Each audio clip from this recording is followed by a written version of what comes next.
মন্ত্রী সাহেবের ফোন এলো। আপনি হলেন আমাদের বাংলার মেয়েদের মধ্যে একটা দৃষ্টান্ত। একজন গৃহবধূ চাইলে কি করতে পারে সেটা আপনি দেখিয়ে দিয়েছেন।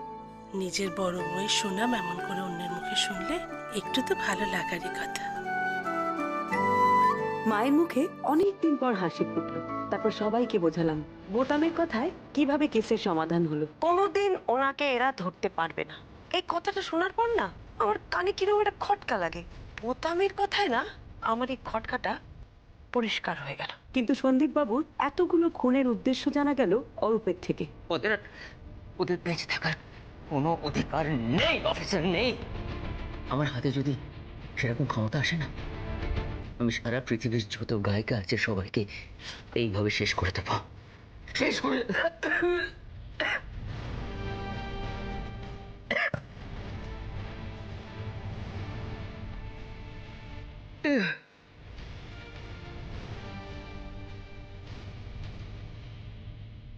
আমার আমার তখন এই 20-21 বছর বয়স, জানেন। আমি কানপুরের ডেন্টাল কলেজে পড়ছি, আমার বাবা মা কলকাতায়। আমার বাবা ওই রত্নহার জেমস অ্যান্ড জুয়েলারি কোম্পানির মালিক। ছোট্ট পরিবার, সুখী পরিবার, থাকলো না জান। আমার বাবা ওই বয়সে না কোথা থেকে এক গায়িকার পাল্লায়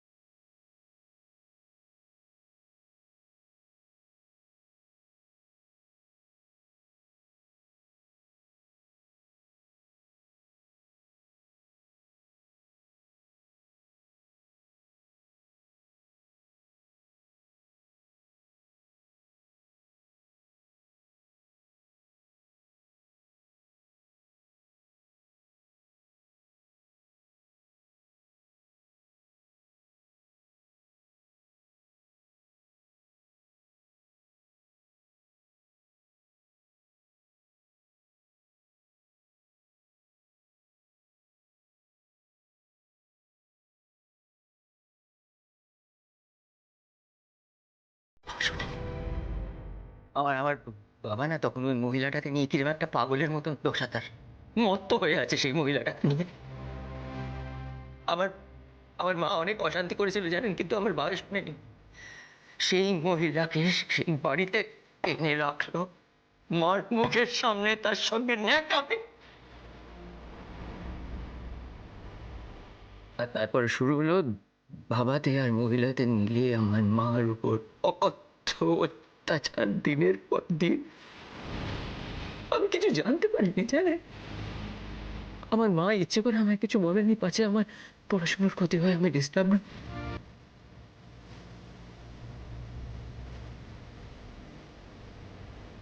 ভাবুন তো অফিসার, একটা বছর 45-এর মহিলা যে সারা জীবন ধরে সংসারটাকে তিল তিল করে গড়ে তুলেছে, সে হঠাৎ একদিন ঘুম থেকে উঠে দেখলো যে তার কিচ্ছু নেই, তার সংসার নেই, তার তার একটা পয়সা নেই, তার বাড়িটাও বেহাত হয়ে গেছে। এবার আপনি বলুন তো সে কি করবে? কি করবে? কোথায় যাবে? কার কাছে হাত পাতবে? সমাজে কিভাবে মুখ দেখাবে? আমি এক আত্মীয়র কাছ থেকে খবর পাই যে আমার বাবা নাকি আমার মাকে ছেড়ে কোথায় উধাও হয়ে গেছে। আমি সেই শুনে সঙ্গে সঙ্গে বাড়ি ছুটে ফিরি। আর ফিরে দরজা ভেঙে দেখি আমার মা, আমার আমার মা দাউ দাউ করে চলছে। আমি চেয়ে আছি তার দিকে, আমার কিছু করার নেই। মানুষটা আমার চোখের সামনে শেষ হয়ে গেল, শেষ হয়ে গেল। সংসারটা তছনছ হয়ে গেল একটা গায়িকার জন্য, একটা গায়িকার জন্য। এরকম বেশ কিছুদিন চলার পর সন্দীপের বাবা ব্যাংকে যত টাকা পড়েছিল, দোকানের গয়না, টাকা এবং বাড়ি বেচে কাউকে কিছু না জানিয়ে গায়িকার সঙ্গে উধাও হয়ে যায়। কি সাংঘাতিক পাজি লোক তো। খোঁজ নিয়ে দেখা গেল যে সন্দীপের বাবা ওর মায়ের নামে প্রায় 1 কোটি টাকা দেনা করে সে টাকা নিয়ে পালিয়ে গেছিলেন। আসলে মাকে প্রচন্ড ভালোবাসতো সন্দীপ, তাই মায়ের এই অস্বাভাবিক মৃত্যুটাও মেনে নিতে পারেনি। সন্দীপের সাথে ওর বাবার আর কোনোদিন দেখা হয়নি? হ্যাঁ বৌমনি, সন্দীপের সাথে ওর বাবার অনেক পরে দেখা হয়। আসলে সন্দীপ ওর বাবার এই গায়িকাকে প্রতিশোধ নেওয়ার জন্য অনেক খোঁজে। যখন খুঁজে পায় তখন সন্দীপের বাবা সর্বশান্ত। আর সেই গায়িকা? সেই গায়িকা সন্দীপের বাবাকে ছেড়ে চলে গেছিলেন একদম নিঃস্ব করে। সন্দীপের সাথে দেখা হওয়ার কিছুদিন পরে সন্দীপের বাবা আত্মহত্যা করেন। আর তারপর থেকেই সন্দীপের মনের মধ্যে গায়িকাদের প্রতি চূড়ান্ত রাগ জন্মায়। ওর মাথার মধ্যে ঘুরতে থাকে যে গায়িকা গায়িকা মানে এরকম। আর তারপরেই সন্দীপ মনে মনে ঠিক করে নেয় কোনো গায়িকাকে ও আর কারো জীবন নষ্ট করতে দেবে না, কোনো গায়িকাকেই ওর থাকতেই দেবে না, সবাইকে মেরে ফেলবে ও। এক্স্যাক্টলি তাই। অদ্ভুত কথা তো, একজন ঠকিয়েছে বলেও সবাইকে মারবে? কোনো যুক্তি আছে? আরে বাবা, যারা এসব খুন করে তারা কি যুক্তি মেনে কিছু করে? বৌমনি, ওই লোকটা নেক্সট টার্গেট তাহলে শুধু সঙ্গীতা নয়। যদি ধরা না পড়তো তাহলে তো এরকম অনেক গায়িকাকেই মারতো। অ্যাবসলিউটলি, আর ওর পরিকল্পনাও সেটাই ছিল। বৌমনি, তাহলে তো তুমি অনেকজনের প্রাণ বাঁচিয়েছো। মা, শুধু আমি নাকি? তোরা তো অরূপকে দেখিসনি, কি কায়দায় হাত থেকে রিভলভারটা নিয়ে নিল বাবা। তোমাকে নিয়ে যে কি গর্ব হচ্ছে বড়নাথ বউ, কি বলবো। আমাদেরও খুব আনন্দ হচ্ছে ঠাম্মা, কিন্তু কেন বলো তো? তুমি পুরো গল্পটা ঠিকঠাক শুনতে পেয়েছো বলে। আর বৌদি, তোকে অনেক অনেক থ্যাঙ্কস। আমি এই ট্যুরে বেরোনোর আগে পুরো কেসটা তুই ভালো করে গুছিয়ে বললি বলে। তুই যদি না বলতিস না, ট্যুরে গিয়ে অডিটে সমস্ত ভুল করতাম। এখন পুরো কেসের গল্পটা জানতে পেরে খুব শান্তিতে গিয়ে অডিটটা করতে পারবো। এই রাখ রাখ, বড়নাথ বউ বলো, তুমি কি চাও? আজ আমি কল্পতরু, তুমি যা চাইবে আমি তাই দেবো। এতগুলো মানুষের প্রাণ রক্ষা করেছে কি চারটিখানি কথা? বলো কি চাও? আজ কোনো কিছুতে মানা নেই, বলো। বৌমনি, এরকম চান্স কিন্তু বারবার আসবে না। চেয়ে নাও প্লিজ, চেয়ে নাও।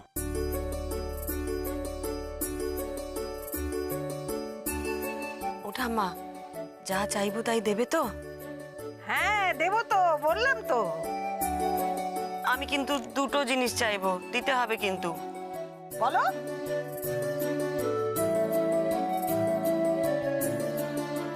তোমার ছোট নাতি প্রেম করছে, ওর বিয়েটা তুমি দিয়ে দাও।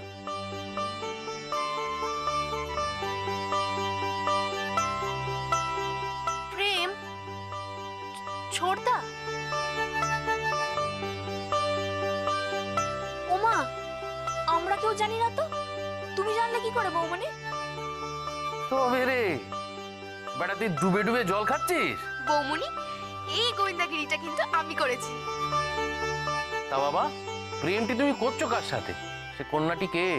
এই কোন উকিল নাকি? মহুয়া, মানে যদিও তাকে আমারই গার্লফ্রেন্ড বলা হয়েছিল, কারণ তো নাকি কার্ড প্রেমপত্র সব তো আমার ঘর থেকে পাওয়া গেছিল, তাই তো হিসেব মতন আমারই তাকে বিয়েটা করা উচিত, তাই না?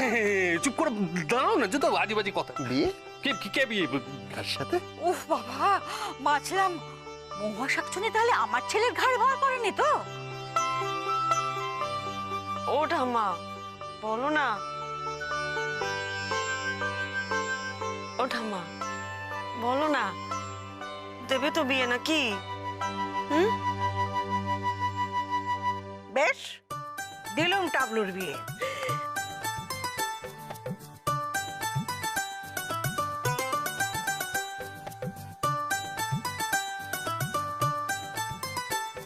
এবার আমার দ্বিতীয় আবদারটা শুনবে তো নাকি? হ্যাঁ শুনবো, বলো।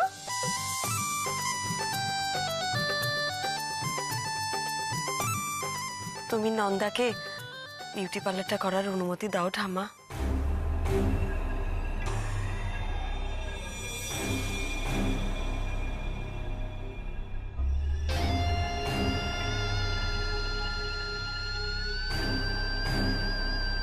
ও ঠাম্মা, দেবে না অনুমতি? বলো না, তুমি কিন্তু আমাকে বলেছো আমি যা বলবো তুমি তাই করবে।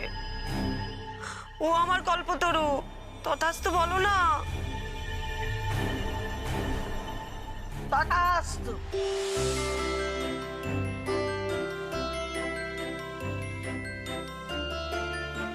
মেজনাথ বউ বিউটি পার্লার করবে। তাহলে মেজো বৌদি এবার শুধু আমাদেরকে নয়, বাইরের সব বাইকে সাজাবে। আমি তোমার ফার্স্ট কাস্টমার হব। হ্যাঁ, গিনিপিগ হিসেবে তুই বেস্ট। একদম ফালতু কথা বলবি না। থ্যাংক ইউ দিদি ভাই, থ্যাংক ইউ। আমি তোমায় ভুল বুঝেছিলাম দিদি ভাই। আর মনে হয়েছিল তুমি আমার পার্লারের কথা কাউকে আর বলবে না। ভুল হয়ে গেছে, ক্ষমা করে দিও দিদি ভাই। Thank you so much. কি নন্দা, আমি তো তোমায় অনেকদিন আগেই বলেছিলাম বৌদি শুধু একার নয়, সবার কথা ভাবে, আমাদের বাড়ির সকলের কথা ভাবে বৌদি। আর বৌদি তোকে হ্যাটস অফ, সেই করেই ছাড়লি। হ্যাঁ, क्या बात है? সবই তো বুঝলাম বৌমনি, কিন্তু মাকে রাজি করাবে কে?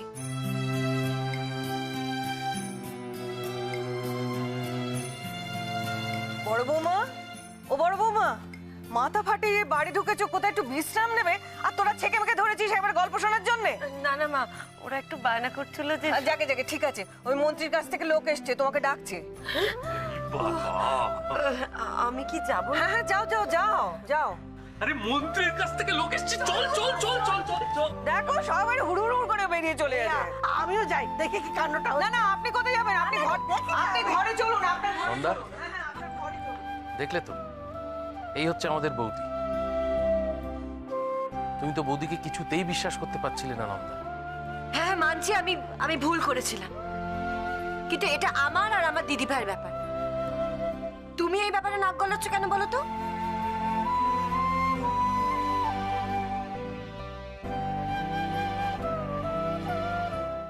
হ্যাঁ ধরুন ম্যাডাম। অনেক অনেক ধন্যবাদ। স্যারকে বলবেন আমার তরফ থেকে। হ্যাঁ বলবো, স্যার তো আপনার বিরাট ফ্যান, সবসময় আপনার কথা আমাদের বলেন। আমি তাহলে আসছি ম্যাডাম, নমস্কার। নমস্কার। আপনি ভালো থাকবেন। হ্যাঁ, বৌমনি, মিনিস্টার ফুল পাঠাচ্ছে। দিয়েছে দেখ তো। অভয় বিশ্বাস তো তোমার একদম ফ্যান হয়ে গেছে বৌমনি। দেখো কি সুন্দর বকেটা। এক্সকিউজ মি,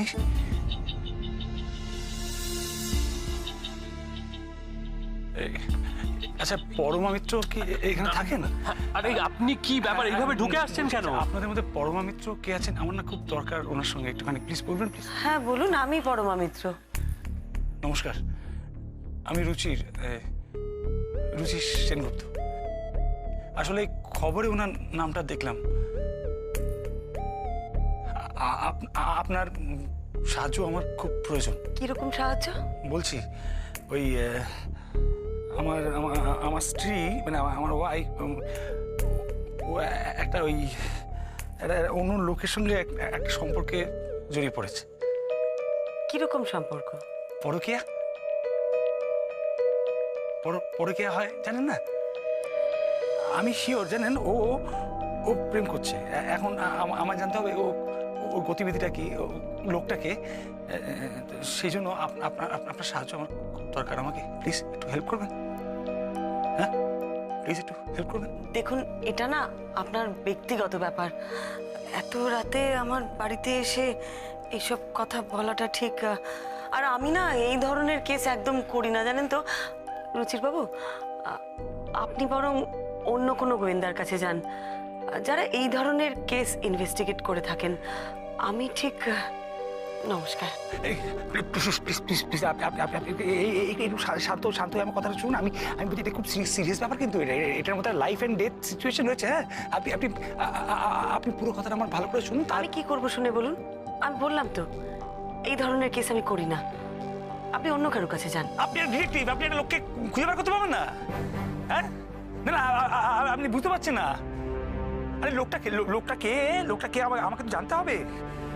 আমি না জানতে পারলে লোকটা আমাকে খুন করে ফেলবে, আমাকে শেষ করে ফেলবে। না রুচির বাবু, আমি একটা কথা বুঝতে পারছি না।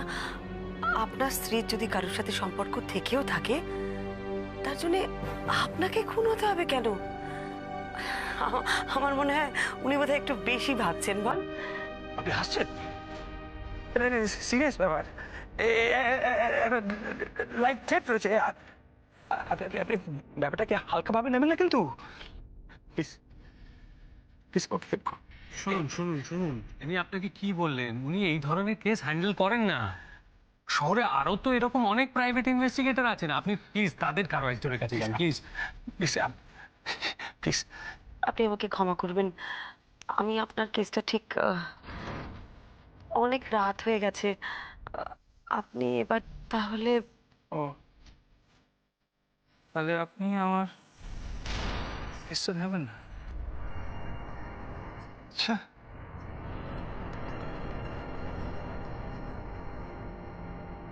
কি জ্বালা বাবা, ওনার বউ কার না কার সাথে প্রেম করে বেড়াবে, আর সেই প্রেমিককে খুঁজে দিতে হবে তোমাকে। উফ।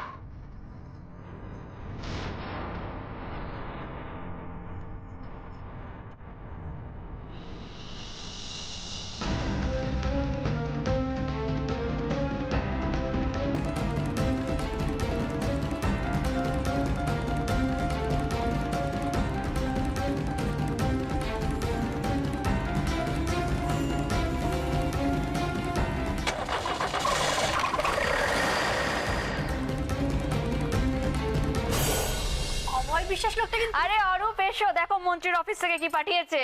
ওয়াও, কনগ্রাচুলেশনস বৌমনি। কিসের আওয়াজ? অ্যাক্সিডেন্ট বলে মনে হচ্ছে তো। আমাদের বাড়ির একদম কাছেই আওয়াজটা হয়েছে। তাহলে অ্যাক্সিডেন্টটা কি আমাদের বাড়ির কাছেই হলো নাকি?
হ্যাঁ বৌমনি, বৌমনি তুমি যাও, আমি দেখছি বৌমনি।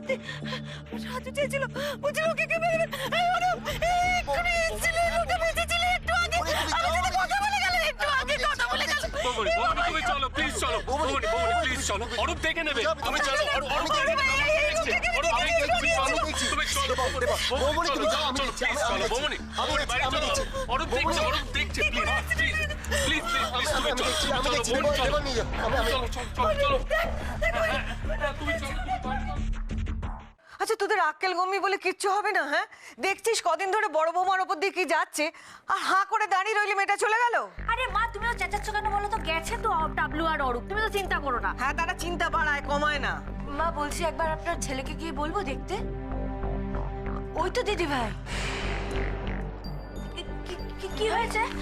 মিমি একটু জল নিয়ে আয় না। দিদি ভাই বসো বসো এখানটা বসো। বড় বৌমা কি হলো? বড় বৌমা হ্যাঁ বসো বসো বসো বসো বসো বসো বসো। তোর শরীর খারাপ করছে? বড় বৌমা টাবলু বাইরে কি হয়েছে রে? অ্যাক্সিডেন্ট? আরে এই মাত্র যে লোকটা আমাদের বাড়িতে এসেছিল না, হ্যাঁ মানে বৌমনি যার কেসটা নিল না, ফিরিয়ে দিল। হ্যাঁ লোকটা খুব জোর করছিল বৌমনিকে। হ্যাঁ ওই লোকটাই আমাদের বাড়ির জাস্ট বাইরেটাতেই গাড়ি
জিজ্ঞেস করতো লোকটাকে কোন হসপিটালে নিয়ে গেল। আমি আমি যাবো একবার। না, তুমি যাবে না। না মা, আমাকে না না, মা করলেও হবে না। পৃথিবীর রসাতলে চলে গেলেও তুমি বেরোবে না। সকাল থেকে তোমার ওপর দিয়ে কি ঝড় বয়ে যাচ্ছে, হ্যাঁ? আর তুমি বেরোতে চাইছো? রক্তারক্তি কাণ্ড হয়ে গেল। তোমার শরীরের কথাটা একটু তো ভাববে, হ্যাঁ? এরকম কি তোমার অভ্যেস ছিল? আজ যদি তুমি অসুস্থ হয়ে বিছনায় শুয়ে পড়ো, আমি কিন্তু তোমার সেবা করতে পারবো না। ঠিক, একদম ঠিক বলেছো বৌমা, ঠিক বলেছো। শোনো, তোমার এই শরীরের অবস্থা, এখন বেরোবে না। হ্যাঁ, যতদিন না তুমি সুস্থ হচ্ছ ততদিন তুমি বেরোবে না, এই আমি বলে দিলাম, আমার শেষ কথা। এরপর তুমি কথা রাখবে কি রাখবে না সেটা তোমার ব্যাপার। বড়নাথ বউ, যাও যাও যাও, তুমি কি একটু বিশ্রাম নাও। দেখো তো মুখটার কি অবস্থা হয়েছে, হ্যাঁ? একদম শুকিয়ে গেছে। সত্যি দিদিভাই, একটু রেস্ট নাও তো তুমি। হ্যাঁ, যাও।